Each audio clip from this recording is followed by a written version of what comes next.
Pemirsa, wacana dua poros yang awalnya memang disuarakan oleh tim Anies Baswedan Muhaimin Iskandar yang mencuat ke publik, namun banyak pihak yang ternyata ini pesimis wacana itu bisa terrealisasikan dalam pemilu 2024. Wacana dua poros yang awalnya disuarakan tim Anies Muhaimin terus menguat. Namun, banyak pihak yang pesimis wacana itu bisa terrealisasi dalam kontestasi pemilu 2024. PDIP dengan koalisinya P3, Partai Perindo dan Hanura semakin mengintensifkan tim pemenangan Ganjar Pranowo. Meski demikian, hingga Rakernas hari kedua, PDIP belum juga mengumumkan siapa cawapres yang akan mendampingi Ganjar.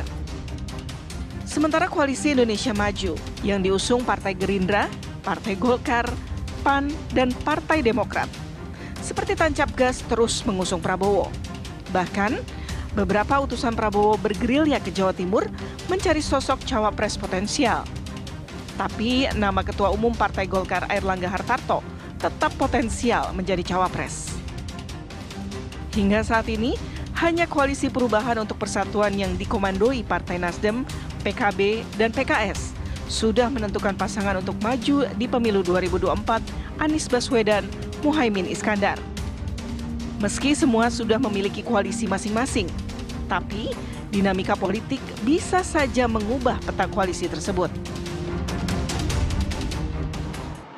Masih menjadi perbincangan hangat ya terkait dengan spekulasi masyarakat siapa yang nanti akan maju mendampingi mereka yang sudah saat ini ada di permukaan begitu ya. Betul. Kalau Koalisi Perubahan Anies dan Muhaimin Iskandar tentu sudah terkunci dengan pasangan tersendiri. Tapi bagaimana dengan Prabowo Subianto dan juga Ganjar Pranowo? Nah, mendengar analisa yang berkembang tentu menarik juga untuk kita simak apa kata redaksi juga. Nah, bersama kita pagi ini sudah ada wakil pemimpin redaksi TV One, Bang Lalu Mara Satriawangsa. Selamat pagi, Assalamualaikum. Waalaikumsalam, selamat pagi, Mbak Rati. Sehat, Bang? Alhamdulillah sehat. Alhamdulillah. Bang, kalau mencermati peta politik ya saat ini memang nampaknya dua poros ini terus menguat ke permukaan. Walaupun kita melihat saat ini memang adanya tiga poros begitu ya. Nah, kalau dari sisi kacamata redaksi TV One, melihat dua poros dan tiga poros ini seperti apa, Bang? Sebenarnya dua atau tiga poros, Mbak Rati, bukan isu. Kalau mengacu pada undang-undang. Kalau lihat pasal 6A Undang-Undang Dasar 1945, kan sudah jelas presiden dan wakil presiden dipilih secara langsung oleh rakyat, dan presiden dan wakil presiden diusulkan oleh parpol atau gabungan parpol.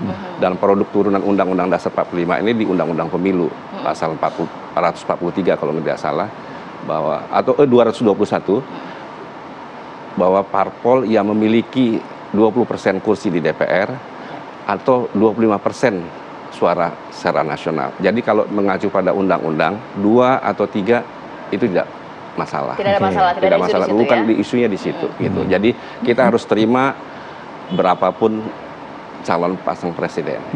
Gitu. Oke, tapi kan banyak juga statement-statement nih, Bang Mara ya, dan redaksi pun juga mengcover itu juga begitu. Salah satunya adalah ya terkait dengan budget.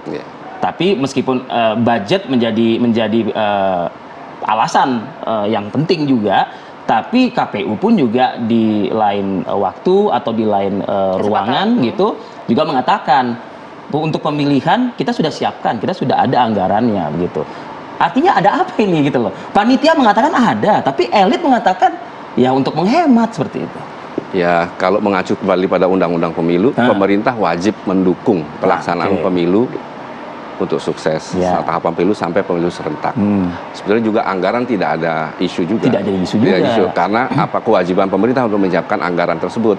Bahwa pagunya baru ada 40 triliun, sekitar 40 triliun. 40 ya? 40. Dan kita gembira apa yang disampaikan oleh Ketua KPU bahwa sudah ada 76 triliun. Tapi kan sampai saat ini masih dibahas. Masih dibahas ya, antara eksekutif dan juga. Tapi kalau dari redaksi TV One sendiri melihatnya ya Bang ya, kalau memang nanti terjadi dua poros atau tiga poros tidak ada masalah. Kalau dua poros ini akankah juga terjadi polarisasi yang cukup besar, ataukah memang sebenarnya ya kita bisa mengambil sisi positifnya, lebih hemat, lebih efisien dan efektif? Ya secara rasional bisa lebih hemat. Tapi kalau mengacu pada undang-undang, kita harus terima berapapun pasang calon. Jadi TV1 redaksi taat pada undang-undang. Berapapun pasang calon, ya itulah yang terbaik. Itu yang terbaik pastinya ya. Oke Bang Mara, tapi kalau tadi dikatakan kan kita redaksi itu kan sepakat mengatakan itu bukanlah isu lah kan gitu ya. Berarti apa yang saat ini menjadi dasar kok bisa menyeruak ke permukaan seperti ini? Ya menurut saya semua elit inginnya mau cepat meringkas. Jadi lebih baik kenapa mesti 2 putaran kalau bisa 1 putaran? Ya menurut saya sih sebetulnya juga logika itu juga tidak baik juga. Betul, betul. Ya ikutin saja secara aturan saja bahwa kalau sekarang ada 3 pasang calon, ya silakan. Bahwa kalau bisa ya mau main 1 putaran ya menangkan 1 putarannya. Gitu. Oke, jadi tidak perlu ada 2 putaran yang notabene juga akan ya sebagian orang mengatakan menghambur-hamburkan biaya seperti itu. Nah, tapi pertanyaannya begini. Kalau bicara soal tadi yang undang-undang disampaikan oleh redaksi oleh Bang Mara tadi adalah firm di situ pemilihan presiden dan juga legislatif dan lain sebagainya. Oke lah, kalau misalnya kita mengacu ke pernyataan para elit nih, Bang Mara yang mengatakan biar berhemat, artinya cukup 1 putaran. Tapi kan kita masih ada PR nih Bang Mara. PR-nya adalah pemilihan kepala daerah yang juga dilakukan secara serentak juga kan seperti itu. Ya memang begini, kalau mengacu pada batang tubuh undang-undang dasar 45 dengan pembukaan, memang ini tidak selaras, bertentangan. Ya sila keempat kan jelas kerakyatan dipimpin oleh perwakilan. Perwakilan, betul. Jadi sementara ini pemilihannya langsung. Tapi kalau mengacu pada mukadimah pasti tidak ada pembatasan masa jabatan. Nah, itu masalahnya itu. Jadi kalau menurut saya kalau mau breakthrough ya pilkadanya yang dipilih oleh DPR di keterwakilan. Tapi pemilihan presiden dan DPR dan MPR-nya sesuai undang-undang.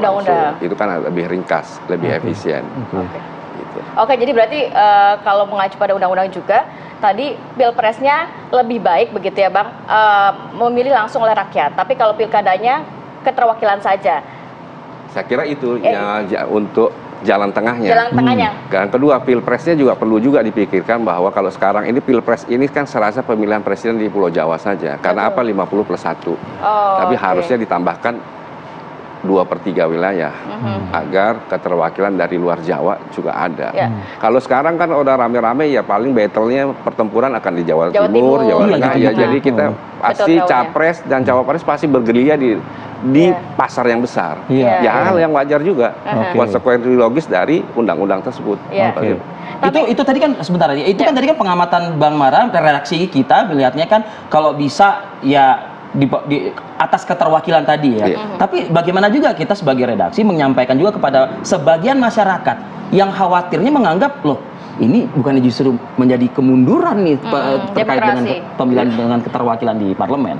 Saya kira jelas bahwa kalau kita menjelaskan bahwa pemilu presiden dan DPR itu langsung itu bagus. Misalnya itu pilihlah orang-orang yang terbaik.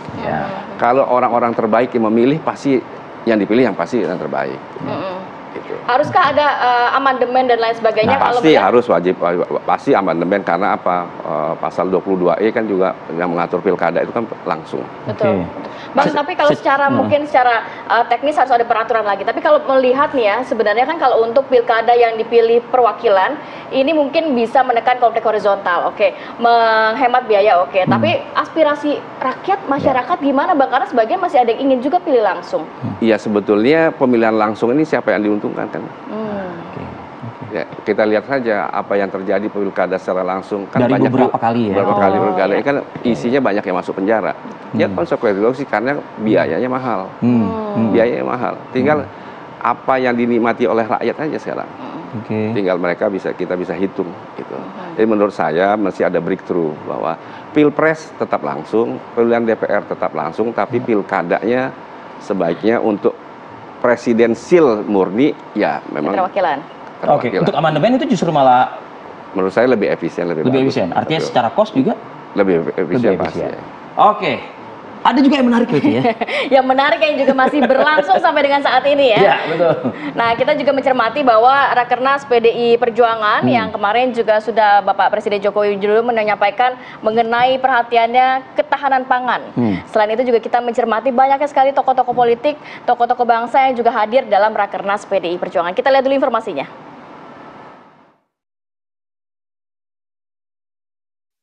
Saya sangat setuju apa yang tadi disampaikan oleh Ibu Ketua Umum,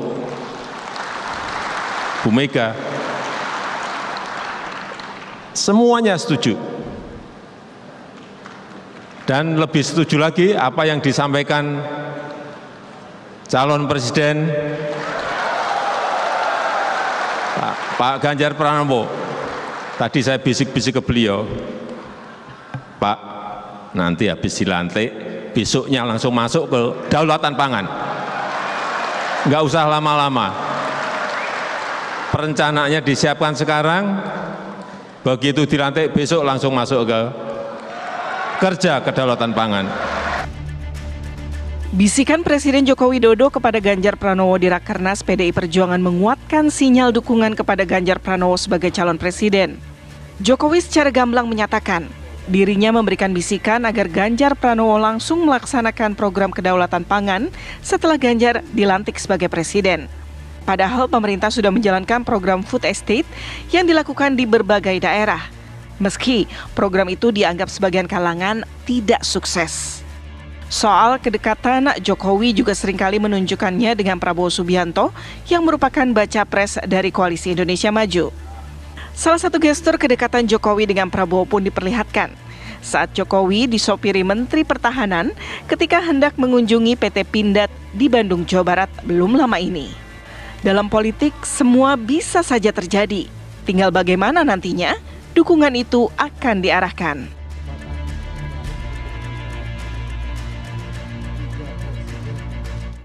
Oke, publik nampaknya kemarin disuguhi kemesraan antara Pak Presiden Joko Widodo, Ibu Megawati, dan juga Ganjar Pranowo. Padahal memang sebelumnya banyak sekali komentar mengenai ini Pak Jokowi berada di dua kaki.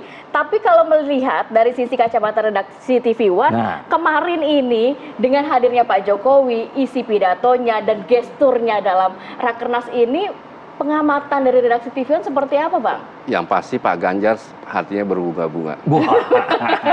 Di sisi lain juga. Karena kalimat itu ya? Karena kalimat setelah itu. dilantik? Setelah dilantik. Pasti berbunga-bunga. Pasti. Kedua, PDIP dalam tanda gembira Pak Jokowi kembali.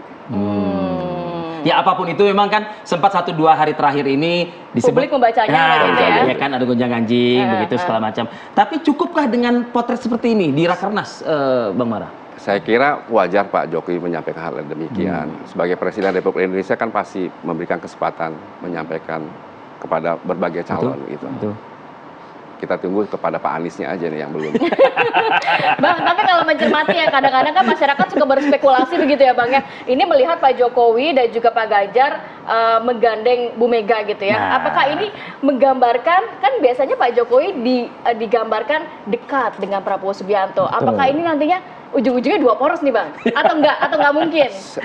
Rakernas ini mengkonfirmasi bahwa Pak Ganjar tetap sebagai calon presiden.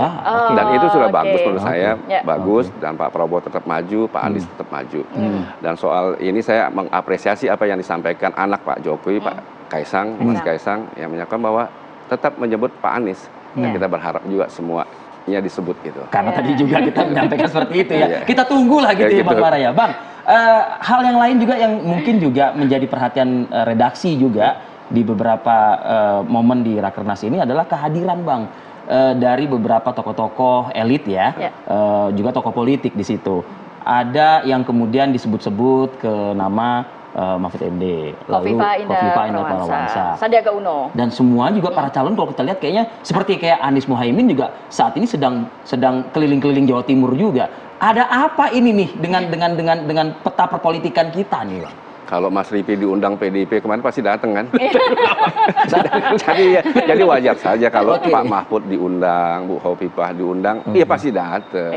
Bahwa tafsirnya melebar kemana-mana, ya biasa. Dan saya lihat bahwa sinyal-sinyalnya memang kan menyebut NU dan rekam jejak PDIP selalu kan dengan NU. Jadi kita tunggu saja. Tapi apakah pertarungan di Pilpres 2024 ini akan fokus kepada battleground saja, Bang? Battlegroundnya ya karena konsekuensi 50+1. Ya buat apa kita milih menyari pasar di luar Jawa? Yang memilihnya besar di Pulau Jawa. Oleh karena itu, ya kita harus sarankan sebagai terobosan bahwa ke depan itu Pilpres sebaiknya bukan 50+1, ya 2/3 wilayah. Langsung tapi 2/3 wilayah Indonesia. Oke. Kembali lagi ke soal bicara istilah ketahanan pangan nih, Bang Mara. Redaksi juga menyoroti pernyataan Pak Presiden tadi bila mana dikaitkan dengan pernyataan Ibu Mega atau Sekjen PDI Perjuangan sebelumnya begitu, bahwa masih dirasakan kurang optimal pengupayaan atau pengoptimalisasian ketahanan pangan di tanah air kita. Tapi Pak Jokowi dalam pidatonya menyebutkan begitu dilantik langsung langsung kerja. Artinya Pak Jokowi saat ini mengatakan ketahanan pangan sudah diberesin, sudah dilakukan seperti itu. Sebetulnya tema Rakernas ini sebetulnya satir buat pemerintah. Satir ya? Satir menurut saya, soal bahwa hingga saat ini kita tidak berdaulat secara pangan. Kita masih tergantung pada impor. Betul. Yang itu kan satir, artinya tidak menyebut gagal, tapi seperti disampaikan Deddy Storus kemarin, belum berhasil. Jadi sebetulnya satir PDIP kepada pemerintahan yang sekarang, yang belum berhasil berdaulat secara pangan. Oke, tapi ini memang karena belum berhasil berdaulat secara pangan, tidak ada unsur politis kah, Bang, di situ? Karena kan kita kalau berbicara karena ini partai politik pasti politik. Oh, ada juga ya. Pasti politik dan disambut oleh langsung Presiden bahwa membenarkan apa disampaikan oleh Ibu Ketua Umum kan. Nah, itu beliau berbisik kepada Pak Ganjar setelah dilantik nanti langsung soal kedaulatan pangan. Kalimat pendek tapi sepertinya menjawab atas kekhawatiran Deddy Sitorus dan para elit-elit lainnya di PDI Perjuangan. Di sisi lain membuat Pak Ganjar berbunga-bunga dan membuat Muncul PDIP bahwa Pak Jokowi dalam tanda petik kembali ke kandang banteng. Nah, yang biasanya dinantikan oleh masyarakat di hari terakhir Rakernas, akankah juga ada nama yang nantinya akan mendampingi Ganjar gitu Redaksi juga tentu menunggu ini kan? Ya, rasanya sih belum. Rasanya belum. Masih menghitung, Betul. Mengingat ini sudah masuk di bulan nih, Bang. Tanggal 19 Oktober sudah harus bisa mendaftarkan pasangan capres. Kalau melihat yang pemilu sebelumnya pasti di menit-menit akhir. Menit-menit akhir. Injury time kalau istilahnya, Bang. Marah ya. Oke, terima kasih. Wakil Pemimpin Redaksi TV One, Bang Lalu Mara Satriawansa atas waktunya hari ini. Selamat berakhir pekan, Bang. Terima kasih Mas Ibu, Mbak Rati. Sehat selalu, Bang. Oke, kita juga nanti akan membahas dialog mengenai ini siapa cawapres yang akan mendampingi Ganjar Pranowo. Akankah juga mengambil dari tokoh-tokoh Nadili nantinya? Kita akan hadirkan informasi dan juga perbincangannya sesaat lagi, tetap bersama kami.